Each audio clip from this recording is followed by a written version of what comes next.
यन्माद्यस्य यतोऽन्वयादितरतश्चार्थे विज्ञःसुराः तेने ब्रह्महृदायादिकवये मुह्यन्ति यत्सूरयः तेजो वारिमृदां यथा विनिमयो यत्र त्रिसर्गो मृषा धाम्ना स्वेन सदा निरस्तकुहकं सत्यं परं धीमहि अखण्डमण्डलाकारं व्याप्तं येन चराचरं तत्पदं दर्शितं येन तस्मै श्रीगुरुवे नमः।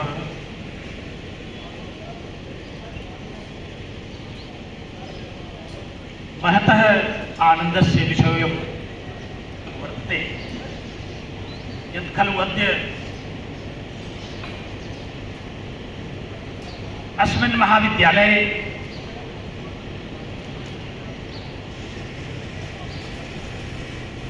एवं कार्यक्रमः प्रचलति। अस्मिन् कार्यक्रमे अधिमञ्चं विराजमानाः पंडितप्रकाण्डाः अस्माकं मित्राणि डॉक्टर हेमंत कृष्ण मिश्रवर्याः ये खलु वैयाकरणाः बहुपठिताः कृतभूरिपरिश्रमाः अभिनन्दनं कुर्मः वयम् अस्य कार्यक्रमस्य कृते यत् खलु अनेन महाभागेन अयं समायोजितम्। पुनश्च मम पार्श्वस्थः विद्वत्प्रवरः प्रोफेसर पारीक महाभागाः प्राचार्याः कलिका महोदयाः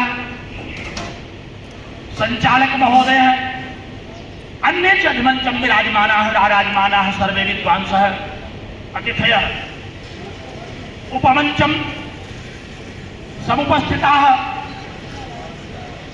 नानाशास्त्रनिष्णाताः शिक्षकाः ये खलु राजस्थान प्रदेशस्य सर्वतः भागात् अत्र समवेताः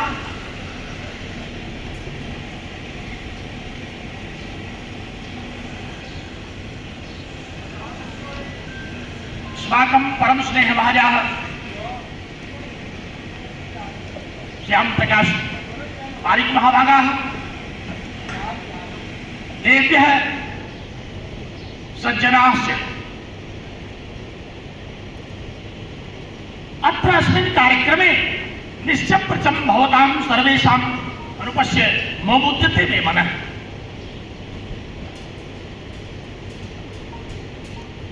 ईदृक् कार्यक्रमस्तु तावत् विश्वविद्यालये तु प्रचलति, परन्तु मन्ये अत्रापि एवं विश्वविद्यालयः प्रचलति यत्र खलु शिक्षकाणाम् आचार्याणां पुनश्चर्या कार्यक्रमः अत्र प्रचलति। इस कार्यक्रम में मुझे अत्यंत प्रसन्नता का अनुभव हो रहा है कि शिक्षकों के पुनश्चर्या पाठ्यक्रम के लिए यह कार्यक्रम आयोजित हुआ है। विश्वविद्यालय अनुदान आयोग के द्वारा तो यह कार्यक्रम आयोजित किया जाता है समग्र देश में, लेकिन सुप्रीम फाउंडेशन के द्वारा जिसमें लगभग 1000 शिक्षक इस पूरे प्रदेश में कार्यरत हैं, उनके लिए भी यह पुनश्चर्या पाठ्यक्रम आयोजित किया जा रहा है। यह देख करके मैं बहुत ही गदगद हूँ, बहुत ही प्रसन्न हूँ। इसके लिए मैं इस कार्यक्रम के आयोजक डॉक्टर हेमंत जी को बहुत बहुत बधाई देता हूँ, बहुत बहुत प्रशंसा करता हूँ। और श्याम बाबू जी जो इसके संयोजक हैं सुप्रीम फाउंडेशन के, मैं उनको कोटिशः हार्दिक बधाई देता हूँ, धन्यवाद देता हूँ कि इस प्रकार का विराट कार्यक्रम उन्होंने संयोजित किया। उन्होंने बताया भी कि एक बार में सारे शिक्षक उपस्थित नहीं हो सकते, इसलिए उन्होंने 2 क्रम में इसका आयोजन किया है। बहुत ही आनंदप्रद है। बंधुओं और माताओं, आप लोग विद्यार्थियों को तो शिक्षा देते हैं, लेकिन पुनश्चर्या पाठ्यक्रम का बड़ा महत्व है शिक्षकों के लिए। इस कार्यक्रम के द्वारा शिक्षकों को विषय के उसकी गंभीरता के, कैसे छात्रों को संबोधित किया जाए, छात्रों को कैसे सुशिक्षित किया जाए, इसके विषय में पुनश्चर्या पाठ्यक्रम का आयोजन करके आप लोगों को शिक्षा दी जाती है। यह शिक्षकों के लिए बड़ा ही उपयोगी है, क्योंकि शिक्षकों को भी तो नित्य नए नए ज्ञान की आवश्यकता है। कई बार ज्ञान स्थिर हो जाता है वही पाठ्यक्रम पठन पाठन में चलते चलते, इसलिए इस पुनश्चर्या पाठ्यक्रम की बड़ी महिमा है। इसीलिए सारे विश्वविद्यालयों में एकेडमिक स्टाफ कॉलेज बनाए गए विश्वविद्यालय अनुदान आयोग के द्वारा, और आपने स्वतः इस सुप्रीम फाउंडेशन की ओर से इस समग्र व्यवस्था का संचालन किया। इसके लिए जितनी प्रशंसा की जाए सुप्रीम फाउंडेशन की बहुत ही कम है। समग्र प्रदेश में आज संस्कृत की शिक्षा संचालित हो रही है, तो उसमें इस सुप्रीम फाउंडेशन का बहुत महनीय योगदान है। अगर सुप्रीम फाउंडेशन के द्वारा इन शिक्षकों की नियुक्ति न की गई होती तो प्राय हम देख रहे हैं कि महाविद्यालयों में, विश्वविद्यालयों में, विद्यालयों में नियुक्तियों के अभाव में संस्कृत शिक्षा और अन्य शिक्षा तो धीरे धीरे बाधित हो रही थी। लेकिन सुप्रीम फाउंडेशन ने इतना महनीय सहयोग, इतना महनीय योगदान सरकार का किया। प्राय हम लोग यह अपेक्षा करते हैं कि सरकार हमारा सहयोग करे, लेकिन यह सुप्रीम फाउंडेशन सरकार के सहयोग में दिन रात लगा हुआ है। इसके लिए सुप्रीम फाउंडेशन और इसके आयोजकगण, इसके संस्थापक, इसके संचालक सभी लोग भूयो भूया बधाई के पात्र हैं। इस कार्यक्रम में विषय विशेषज्ञ के रूप में अनेक विद्वान आप लोगों को संबोधित करेंगे, नए नए विषयों पर आपको अवगत कराएंगे। किस प्रकार से शिक्षकों को सतत अपने ज्ञान को अभिनव करते रहना चाहिए, इसके विषय में आपका उद्बोधन करेंगे। क्योंकि शास्त्र सुचिंतित पुण्य पुण्य देखी, महात्मा तुलसीदास जी ने कहा कि शास्त्र को बार बार देखना चाहिए। हमारे शास्त्रों का कहना है कि श्रवण मनन और निधिध्यासन, इस गति से हम अपने ज्ञान का, आत्मज्ञान का प्रवर्तन, परिवर्धन और इसकी प्राप्ति करते हैं। हम लोग एक शिक्षक हैं, समाज को हमसे बड़ी सारी उम्मीदें रहती हैं। यदि हम अपने कार्य में जरा भी शिथिलता बरतते हैं तो समाज हमको देखता है, और समाज न भी देखे तो भी श्रीमद् भगवद गीता का वह श्लोक आप लोग को सतत स्मरण करते रहना चाहिए। श्रेयांश धर्मो विगुणः परधर्मात् स्वनुष्ठितात्। हमें अपने धर्म का पालन करना ही श्रेयस्कर, सर्वश्रेयस्कर है। क्या है हमारा धर्म? हमें धर्म से तात्पर्य यहाँ गीता के धर्म से है, अपनी ड्यूटी के पालन से है। धर्म का तात्पर्य यहाँ मैं किसी पूजा पद्धति और आपका ध्यान आकृष्ट नहीं कर रहा हूं, लेकिन शिक्षक का क्या धर्म है, शिक्षक का छात्रों के प्रति क्या धर्म है, उसके लिए हमें सतत जागरूक रहने की आवश्यकता है। यही सबसे बड़ा कर्तव्य है हम लोगों का। हम शिक्षक हैं, हमें अपने चरित्र के प्रति, अपनी कर्तव्य निष्ठा के प्रति, अपने अध्ययन के प्रति, अपने अध्यापन के प्रति, अपने शोध के प्रति सतत जागरूक रहना चाहिए। मैं आज आप लोगों के बीच में इसी बात का आह्वान करने के लिए उपस्थित हुआ हूं, क्योंकि शिक्षक अगर अपने चरित्र के प्रति, अपने कर्तव्य के प्रति शिथिल हो जाएगा तो ये देश शिथिल हो जाएगा और हमारी शिक्षा भंग हो जाएगी। किसी व्यक्ति ने कहा था कि अगर किसी देश को नष्ट करना हो तो पहले उसकी शिक्षा को नष्ट कर लो। तो आप लोग इस शिक्षा को बनाने के लिए सतत सन्नद्ध हैं। मैं देख रहा हूं कि इसमें माताओं का विशेष योगदान है। माताएं तो वैसे भी परिवार की शिक्षा के लिए सतत सन्नद्ध रहती हैं। मातृदेवो भव हमारा शास्त्र कहता है, वेदांत कहता है, सबसे पहले देवताओं की जब चर्चा होती है तो उसमें हम माता का उल्लेख करते हैं। देवताओं में सर्वाधिक श्रेष्ठ देवता कौन है? माता। माता अपने बच्चे को तब से शिक्षा देना आरंभ करती है जब वह गर्भ में बच्चा अस्तित्व में आता है। पुनः पितृदेवो भव, इसके बाद पिता का क्रम आता है गुरु के रूप में, शिक्षक के रूप में, पृथ्वी के देवता के रूप में, और आचार्य देवो भव। उसके बाद आचार्य का क्रम आता है। आचार्य सबसे बड़ा देवता है इस पृथ्वी पर, क्योंकि आचार्य तो वह कार्य करता है जिसको करने के लिए परमात्मा ने ब्रह्मा, विष्णु और महेश की रचना की। ब्रह्मा, विष्णु और महेश के लिए भगवान ने 3 काम निर्धारित किए। ब्रह्मा इस जगत की सृष्टि करता है, विष्णु इस जगत का पालन करते हैं, और भगवान शंकर इसमें जो भी वांछित तत्व है उनका संहार करते हैं। लेकिन ये तीनों कार्य गुरु अकेले करता है, आचार्य अकेले करता है।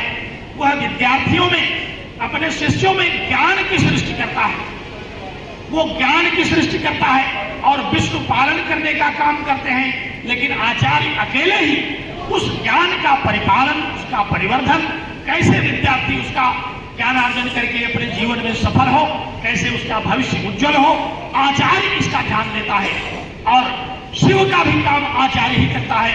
विद्यार्थियों के मन में जो अज्ञान होता है उसका संहार करता है। तो सृष्टि के संचालन में परमात्मा ने 3 काम करने के लिए 3 देवताओं की रचना की। ब्रह्मा की सृष्टि के लिए, विष्णु का पालन के लिए, शिव का संहार के लिए। लेकिन आचार्य अकेले ही तीनों कार्य करता है। आप सारे लोग बार बार वंदनीय हैं कि आप विद्यार्थियों के मन में ज्ञान की सृष्टि करते हैं, बुद्धि की सृष्टि करते हैं, उसका परिपालन करते हैं, परिवर्धन करते हैं, और उसके अज्ञान को नष्ट करते हैं। हम लोग वंदना करते हैं जब गुरु की, कहते हैं कि गुरु ब्रह्मा, गुरु विष्णु, गुरुदेवो महेश्वर। गुरु ही ब्रह्मा है, गुरु ही विष्णु है, गुरु ही भगवान शंकर है। क्यों? क्योंकि वह शिष्य के मन में ये तीनों काम करता है। गुरु ब्रह्मा, गुरु विष्णु, गुरुदेव महेश्वर, गुरु साक्षात पर ब्रह्म। इसीलिए गुरु को साक्षात पर ब्रह्म की संज्ञा से विभूषित किया गया। तो आप सब लोग पर ब्रह्म है, आप में पर ब्रह्म का अंश है। आप अपने आप को, अपने अस्तित्व को, अपने मर्यादा को, अपने क्षेत्र को, अपनी विद्वत्ता को हमेशा स्मरण रखिए, ध्यान रखिए। एक शिक्षक अगर कभी अपने कर्तव्य से विमुख होता है तो पूरा समाज उसकी ओर देखता है। समाज के और लोग अगर अपने कर्तव्य से विमुख होते हैं तो उतना रेखांकित नहीं किया जाता जितना कि शिक्षक जब अपने कार्य से विमुख हो जाता है तो उसको लोग इंगित करते हैं। इसलिए आप लोगों से हम यह अनुरोध करते हैं, आप लोगों से यह आह्वान करते हैं, आप लोगों से यह निवेदन करते हैं कि आप अपनी शिक्षा को सतत संचालित करें। आपका अध्ययन कभी बाधित ना हो। ये न सोचिए कि अब मैं शिक्षक हो गया हूं तो मुझे पढ़ना नहीं चाहिए। आपको विद्यार्थी से ज्यादा पढ़ना चाहिए, क्योंकि अगर आप पढ़ेंगे नहीं तो विद्यार्थियों के मन में उठने वाली शंकाओं का समाधान नहीं कर पाएंगे। अगर विद्यार्थी आपसे संतुष्ट नहीं होगा तो उसका ज्ञान वर्धन बाधित होगा। इसलिए यद्यपि आप लोगों के कंधे पर गृहस्थी का भी एक भार होता है, फिर भी हम सारे लोग उसी गृहस्थ जीवन में हैं। अपने अध्ययन को हम लोग सतत संचालित करते हैं, क्योंकि ये हमारा परम कर्तव्य है। अगर हम इसका पालन नहीं करते तो पर धर्म भयावह। आप शिक्षक के धर्म का पालन नहीं कर रहे हैं, फिर आप दूसरे धर्मों का पालन करने लगे और वो बड़ा भयावह। अगर हम अपने धर्म का पालन करते रहें तो स्वधर्मेण धर्म श्रेयः। अगर हम अपने कर्मों का परिपालन करते हुए अपने जीवन के लक्ष्य तक पहुंचे तो शास्त्रों का यह कहना है कि आपको परम लक्ष्य, आपको परम पुरुषार्थ की प्राप्ति होगी, मोक्ष की प्राप्ति होगी। इसलिए मेरा आपसे यह सतत अनुरोध है। आप यहाँ भी बैठ करके एक साधना ही कर रहे हैं, बड़ी गर्मी है, बड़ा धूप है, फिर भी आप यहाँ आए, इसके लिए आप साधुवाद के पात्र हैं। मैं एक बार पुनः इस कार्यक्रम के संचालक, संयोजक और प्राचार्य जी डॉक्टर हेमंत कृष्ण, मंच पर उपस्थित सभी विद्वानों, अतिथियों, सबका हृदय से आभार व्यक्त करता हूँ, उनके प्रति साधुवाद प्रकट करता हूँ कि आप सब लोग इन शिक्षकों को प्रेरित करने के लिए इनके अपने कर्तव्य मार्ग में कैसे इनमें अभिवर्धन हो, परिवर्धन हो, कैसे ये उत्साह करें, इसके लिए आप सारे लोग आए हैं। निश्चित रूप से यह कार्यक्रम चलेगा और इससे सभी शिक्षकों को बहुत ही लाभ होगा। शिक्षकों को जब लाभ होगा तो छात्रों को लाभ होगा, हमारे विद्यालयों को लाभ होगा और इससे देश को लाभ होगा, राष्ट्र को लाभ होगा। हम राष्ट्र देवो भव, राष्ट्र को देवता मान करके उसकी उपासना के लिए यहाँ एकत्र हैं। सबसे बड़ी पूजा है स्वकर्मात्मक सिद्धिं विन्दन्ति मानवः। हम परमात्मा को अपने कर्म से समर्पण उनकी अर्चना करें। हम पूजा पाठ इत्यादि तो करते हैं, लेकिन सबसे बड़ी अर्चना हमारी क्या है? हमें अपने सत्कर्म के द्वारा परमात्मा का अर्चन पूजन करना चाहिए। तो शिक्षक का एक ही धर्म है, अधीति बोधाचरण प्रचारणानि शिक्षाया दुरा।